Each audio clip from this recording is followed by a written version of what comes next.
Bismillahirrahmanirrahim. Assalamualaikum warahmatullahi wabarakatuh. Selamat pagi dan salam sejahtera untuk kita semua. Semoga pada hari ini kita semua dalam keadaan sehat walafiat. Nah, anak-anak ibu yang ibu banggakan, untuk mengefisienkan waktu belajar, marilah kita berdoa menurut agama dan kepercayaan masing-masing.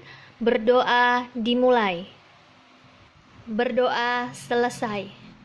Pada hari ini kita akan melanjutkan materi teks berita dengan kompetensi dasar 4.1, menyimpulkan isi dari berita, membanggakan dan memotivasi yang dibaca dan didengar. Kemudian, tujuan pembelajaran: 1. Menyimpulkan isi berita yang dibaca dan didengar dengan lengkap. 2. Menyajikan data-data informasi dalam bentuk teks berita secara tulis dan lisan dengan memperhatikan struktur kebahasaan atau aspek lisan, lafal, intonasi, mimik, kinesik dengan menarik. Nah, anak-anak ibu sekalian, kita akan masuk materi meringkas dan menyimpulkan isi teks berita. 1. Meringkas isi teks berita. Informasi dalam sebuah teks berita bisa jadi luas atau detail. Tidak hanya informasi pokok yang dimuat dalam berita, tetapi juga perincian-perinciannya sehingga beritanya menjadi panjang.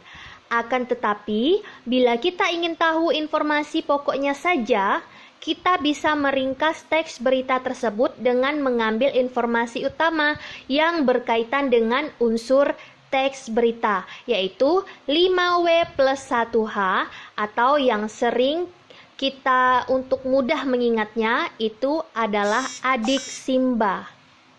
Selanjutnya, pokok-pokok isi berita tersebut kita susun menjadi sebuah berita singkat dalam sebuah paragraf.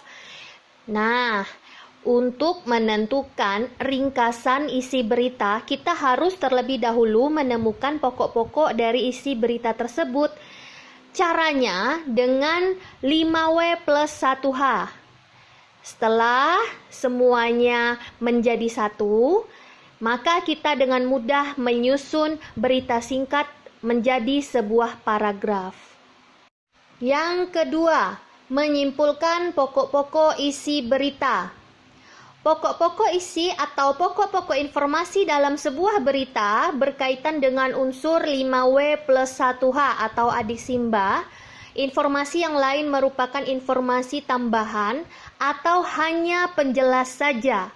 Untuk mengetahui pokok-pokok isi berita, kita harus melakukan langkah-langkah berikut.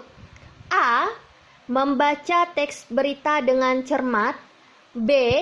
Mengidentifikasi unsur 5W plus 1H. C. Menentukan pokok-pokok isi terkait dengan 5W plus 1H. Kemudian kita masuk ke bagian 3, menanggapi isi teks berita. Menanggapi isi teks berita adalah memberikan komentar terhadap isi berita. Komentar yang kita kemukakan itu harus sesuai dengan pandangan atau sudut pandang kita. Komentar yang kita sampaikan hendaknya harus menggunakan bahasa yang baik. Aspek-aspek tanggapan terhadap berita sebagai berikut. A. Isi atau unsur berita terdiri atas kebenaran atau fakta dan kelengkapan isi berita. B. Bahasa berita terdiri atas penggunaan kalimat dan pilihan kata. Perhatikan contoh tanggapan terhadap berita berikut. A. Isi berita yang saya dengarkan di televisi sangat jelas, bahkan lebih lengkap daripada berita yang saya dengarkan sebelumnya di radio.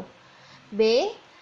Bahasa yang digunakan pembawa berita dalam menyampaikan berita cukup jelas, sehingga pendengar mudah untuk memahami informasi yang disampaikan oleh pembawa berita. C. Bahasa yang digunakan dalam menulis berita tersebut kurang efektif dan berbelit-belit, sehingga pembaca berita kesulitan memahami isi berita. Nah, anak-anak ibu sekalian, bacalah teks berikut dengan seksama. Terjadi penurunan jumlah hewan kurban di Masjid Al-Ikhlas Ketapang. Ketua Yayasan Masjid Al-Ikhlas Ketapang, Yusman, menjelaskan bahwa pada Idul Adha tahun 2020 ini terjadi penurunan jumlah hewan kurban yang cukup signifikan. Satu di antara masjid terbesar di Kabupaten Ketapang itu biasanya menerima hewan kurban minimal 14 ekor sapi setiap tahunnya. Namun untuk tahun ini baru 4 ekor sapi yang pihaknya terima. Nah, ini memang sangat mengejutkan. Sepekan menjelang Idul Adha, kita baru ada 4 ekor sapi. Biasanya sudah belasan. Tapi kita lihat dulu, besok-besok mungkin ada penambahan, kata Yusman kepada Tribun, Kamis 23 Juli 2020.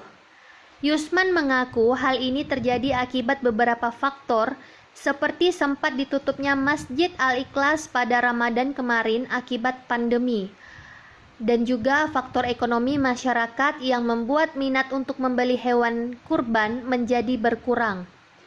Saya rasa akibat COVID inilah ekonomi masyarakat terdampak, jadi untuk membeli hewan kurban juga sulit, ujarnya.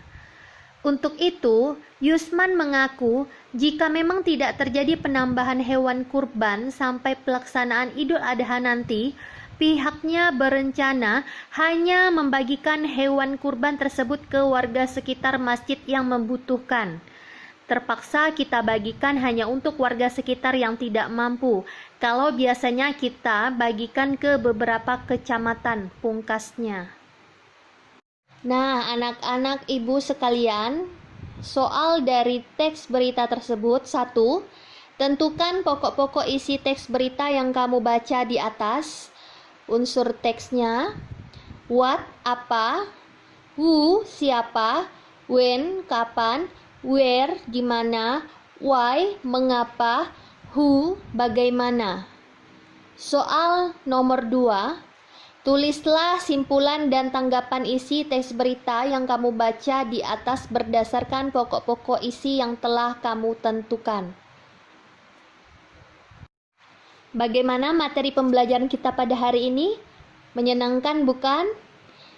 Sekian materi pembelajaran hari ini. Semoga bermanfaat dan pandemi ini cepat berakhir agar kita dapat bertatap muka kembali dan tetap jaga kesehatan.